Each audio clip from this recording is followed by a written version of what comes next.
on the money, and people around the league think that the Clippers are looking to move Lou Williams. Remember, we talked yesterday about Montrezl Harrell and the issues he created in that locker room. But it wasn't just Montrezl. It was a trio.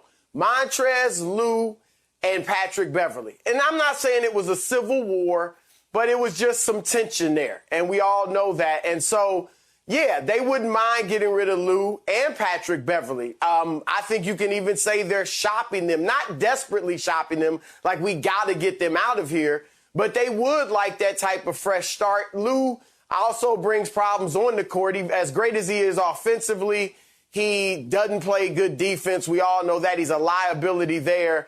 And so they are looking to move on. The problem is Lou only makes $8 million a year.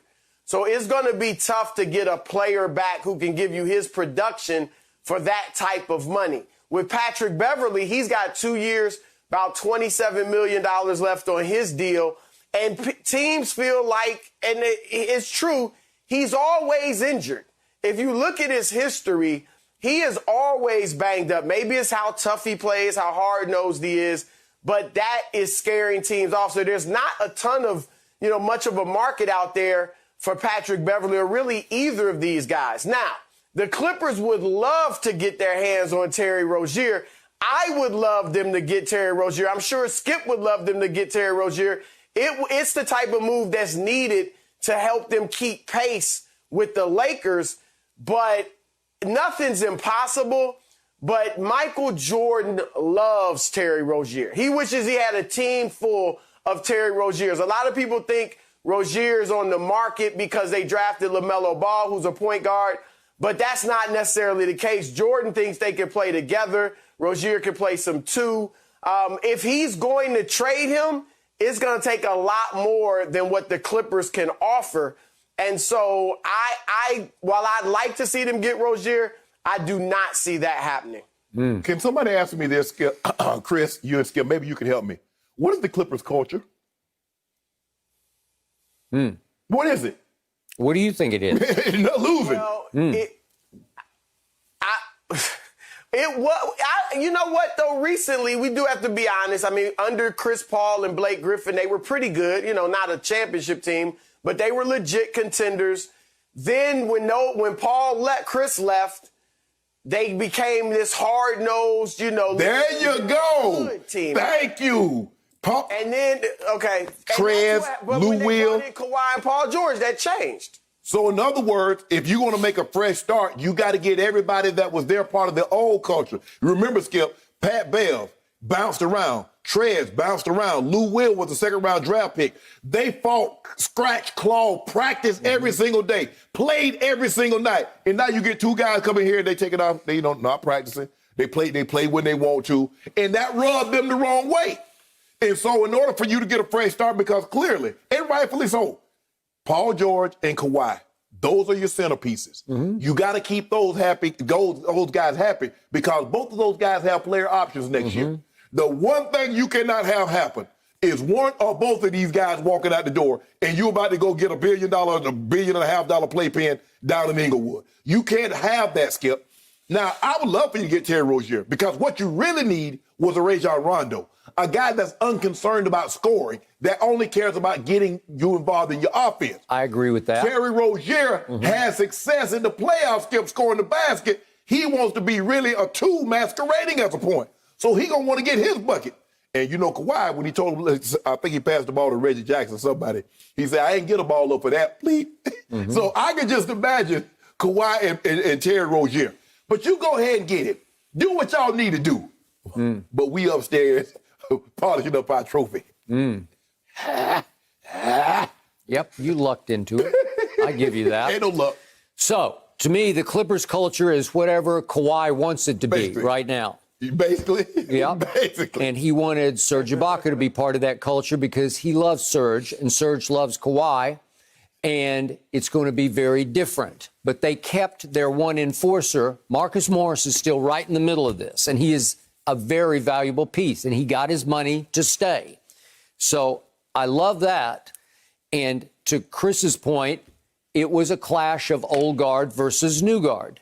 but new guard is way more talented than old guard. Absolutely. So Lou Williams has seen his best days in this league, and I love him, and I used to really love him, but he has become, in their eyes, expendable because he didn't want to be in the bubble, and he played like it last year because in the playoff run, he shot 24% from three, and he was driving me out of my mind because he looked lifeless. He looked like he was not buying into whatever the new Clippers were selling. He had a lemon pepper sauce. He had lemon pepper sauce, and we know about the Magic City incident, and I think that was the beginning of the end of Lou as a Clipper. Yeah, you can't do that. Okay, so no Trez, again, rejected to the Lakers. There you go. He was a reject. He's a cast-off. Skip, just say that Trez is no longer there. He is no longer there because they didn't want him there. Yeah, and so here we go. Lou Williams is on the market. I don't know what they can do. I don't know what you can get. As Chris said, these are all very difficult moves. But what about Pat Bev? Pat Bev was the third best guy on the team. And why are you trying to get rid of the third best guy and a point guard? You got a point guard. Don't Pat Bev play point guard? Yeah, he's a defensive point guard. He's not an offensive point guard. Well, if he stopped training in Tim's on the beach, he wouldn't get injured so much. And also to Chris's point, I love Terry Rozier. He's got that dog in him, but you're right, Shannon. He is more two than one. Now, when Kyrie was out and they went on their run 2 years ago in the playoffs, or is it now it's almost 3 years ago, Terry Rozier was pretty good as a point guard. He averaged 6 assists through those games, and they got obviously all the way to Game 7 of the Eastern Conference Finals against LeBron and company, and that was the end of that deal. Well, but they got to 7, so it was pretty impressive, and he was the driving force and the heartbeat of that team. And what did he do? He parlayed that into a payday. He did. He got a big payday, and he was pretty good last year, but so was Devontae Graham. Yeah. He emerged, and he can play the point, and I hate to tell him this, but LaMelo, on usage rate, he might lead the league in usage rate next year as a rookie. Yep, he just might. So somebody is odd man out, expendable, and I will not be shocked if the Clippers figure a way to pry Terry Rozier loose. I know Chris saying it's not happening. I just think that's their target, and when Steve Ballmer wants something, he usually pulls it off. Well, you got to match up the salaries. Because Terry Rozier makes about $19 million a year. Well, you're going to have to do some wheeling and dealing with other players and maybe another team. Yeah. Give us Zubac. Okay, we'll take Zubac. There are trades that would work. Yep. There are trades that would work financially. You know, you could send Beverly we'll take Paul George to Charlotte for Rozier and Malik Monk or something like that. Like that would work financially. We'll trade you Rozier for Paul George. Who's we? Huh? Who's your we now? Charlotte. You're now Charlotte? Hey, Chris, might need to do something. Yeah, Charlotte would do that. You got to do something to make up for this Gordon Hayward deal. You got to fleece somebody like Gordon Hayward just fleeced you. So you got to get somebody. You got to get back, Chris. I think for the Clippers to get Rozier, it's going to have to be a 3-team deal, 3 or 4-team deal. And that's going to be tough to pull off. Look, they're going to keep trying. And, you know, there's been mention of Derrick Rose. I don't know, you know, Rose obviously is seen his better days, but they're going to keep trying to get a point guard. But even they realize this could be the roster they start the season with. Yep.